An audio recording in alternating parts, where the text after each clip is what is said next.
Good morning, everybody. How are you? How are you doing in your bubble? I'm having a lot of fun getting work ready for you, looking at your work, cooking yummy things for Mr. Craig, and actually, it looks like I'm in my garden, doesn't it? With those birds behind me and those beautiful flowers that some of you said you loved in the video yesterday. So anyway, kia ora and welcome to online learning today. Today is Thursday, and as we know, it is Mrs. Smith's day, and Mrs. Smith will be looking at your work and marking it and sending you messages on recording. Don't forget to say a big hello to Mrs. Smith.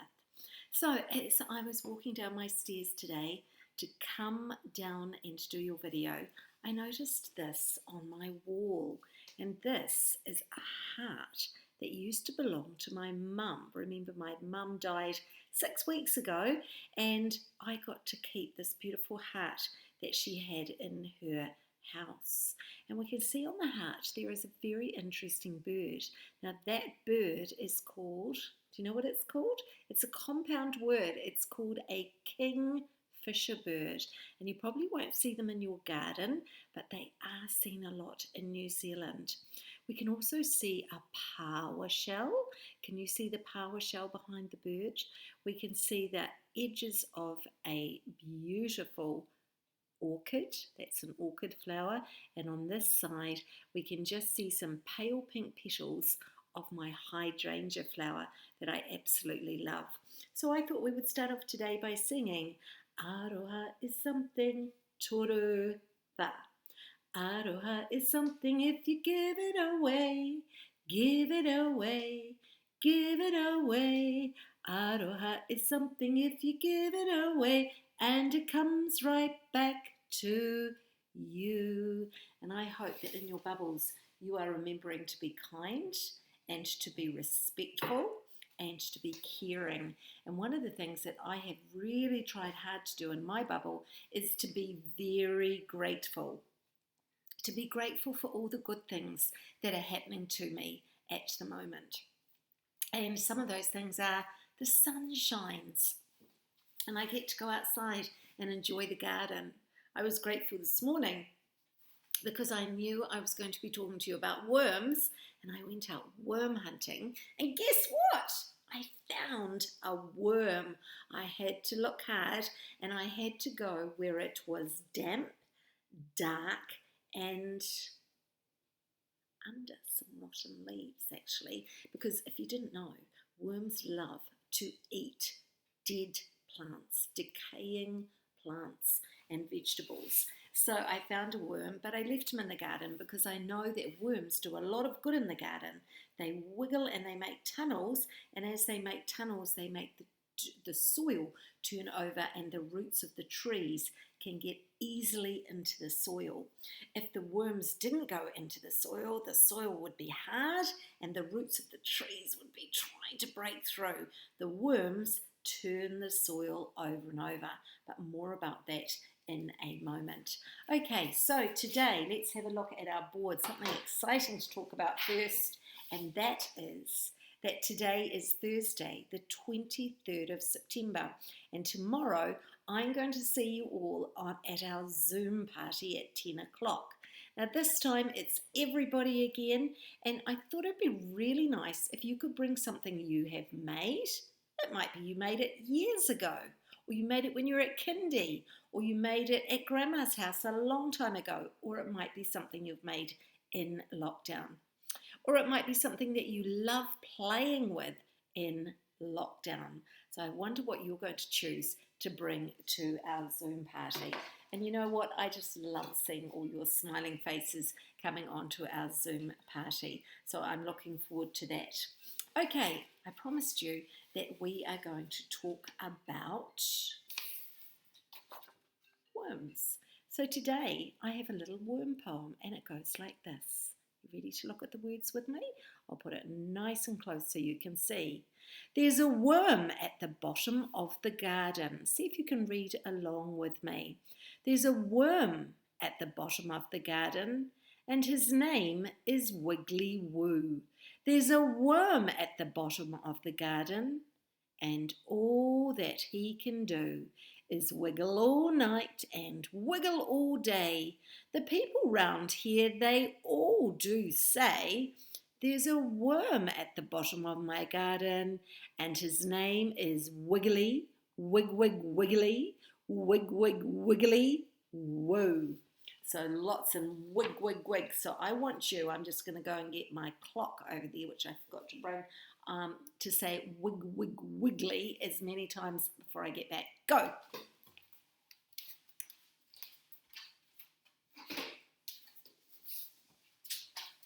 And how many times did you get to say a wig, wig, wiggly? I wonder how many times you could say wig, wig, wiggly in 1 minute. Who can tell me how many seconds are there in 1 minute? Let's have a look at our clock today, and I'm just going to turn you around so you can see. On my clock, it actually tells you how many seconds there are in a minute. Let's count them. 5, 10, 15, 20, 25, 30, 35, 40, 45, 50, 55, 60. So there are actually 60 seconds equals 1 minute. I've just written it very quickly, so I've written 60 seconds equals 1 minute. How many minutes are there in 1 hour? Do you know? It's that magic number again. There are 60. They must like 60 in clocks, mustn't they? There are 60 minutes equals 1 hour. Now, I wonder if you know this one. How many minutes are in half an hour?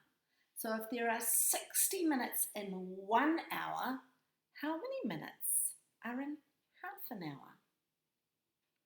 Whoa, some of you got that right. It would be half of 60 would be 30. So there are 30 minutes, and we're running off the board, so I'll just tip you down, equals half an hour. Who knows how many hours are in one whole day? Can you think and tell me? Shout it out. Well done if you said there are 24 hours equals 1 day. Whoa, this is a big one. How many days are there in one whole year? Shout it if you know. Well done if you could see it, and this is a big number. See if you can work out what it is.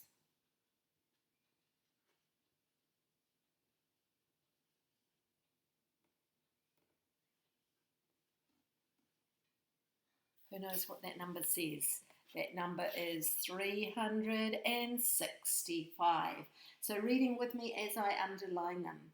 60 seconds equals 1 minute. 60 minutes equals 1 hour. 30 minutes would be half an hour. 24 hours equals 1 day, and 365 days equals 1 year. And some of you have been working really, really hard on learning to tell the time. So ka pai, learning to tell the time is a really important part of getting older. And we have learnt this week that if people talk about AM, they mean in the morning. If people talk about PM, they mean in the night time. We've been doing lots of different times, and we know that we can write time as digital or analog. And you know that the time on our clock today says 3 o'clock. That is called analog time. If I was looking at my oven, the time would be in digital time, and it would be 3:00. Have a look at your oven clock today and see what time it is saying. So let's remind ourselves, AM means in the morning. PM means in the afternoon or evening. The time on our clock today is 3 o'clock. We can write it analog. It's a funny word, isn't it? Analog or we can write it in 3.00, and that is digital time. Well done. Okay, keep doing your great work with your maths. Today, you have got some Peter Rabbit time activity sheets to do for Mrs. Smith. And you also have a tug of war game that I found. I hope you loved the roll the dice game. And lots of you did even more than 8. I said make sure you do at least 8 equations, and some of you drove your learning and you did even more than that, and you got a warm fuzzy for doing that. So ka pai, keep driving your learning. Who drives your learning? You drive your learning. So keep trying really, really hard in your bubble. And I know it's hard not being at school, not being with your friends, and it's not getting to be together. But most of you are being very resilient. Actually, all of you are. You're being resilient, respectful. What are the 3 R's? Resilient, respectful, and let me know. Send me a message and tell me what is the 3rd R. Okay, so writing today, you get to choose an insect that you would like to learn some facts about. And because I found a worm this morning, I went on the internet and look what I found. A whole lot of information about worms. So I decided that I would read that and then I would write my story about worms. Aren't they fascinating creatures? I never know which is the head end and which is the mouth end, because remember they eat the dead leaves and process it through their body, through their mouth. Can you see a mouth? I can't see a mouth either. Anyway, so you're asked today to draw a diagram. Draw your insect and label its body parts. And I said these are called segments because I learned that on that page. This is its tail and the skinny end is its head. And this is its body. And I should have written this is its mouth up here because it has a mouth. So you can do a worm if you would like to, or you might like to choose a snail. And I put some snail information up on the board on our morning board today, if you would like to do that, and a very cool snail song. Go on and have a look at that. So let's see what facts I found out. I found out that worms have no arms or legs. We can see that. I didn't know that they have no eyes. They make tunnels in the soil. They are long and thin. They eat dead leaves and plants, and they breathe through their skin. So they don't breathe through a mouth, they breathe through their skin. So I wonder which animal, which creature from the garden you are going to do. You could do a lizard, you could do a snail, a worm, a cricket, a grasshopper, a weta, a fly, a mosquito. Oh, did you find out which is the most dangerous animal in the whole world? I couldn't believe it. Shout it to me. Which one is it? Who would have thought that itsy bitsy mosquito is the most dangerous animal in the world? So well done, those of you who found that. Now, I know what you're waiting for, a joke. And I only have one today, but it is a worm joke. Are you ready? What is worse than finding a worm in your apple? Have you ever found a worm in your apple when you're eating it? What's worse than finding a worm in your apple? Guess what? Finding half a worm. Because guess where the other half is? Oh, right down in your puku. So what's worse than finding one worm in your apple? Finding only half a worm in your apple, because that means you've eaten the other half. I hope you enjoyed that joke. And thank you again for those people who do say, Mrs. Craig, I loved your story. Mrs. Craig, I loved your jokes. And do you know that sometimes people just have a little chat to me? They do a recording and they just tell me what they've been up to or how much they're missing me and missing school. And I love to hear your voices doing that. So, harira, ka kite ono, and we will see you on Friday at the Zoom party. Go hunt for something you would like to share.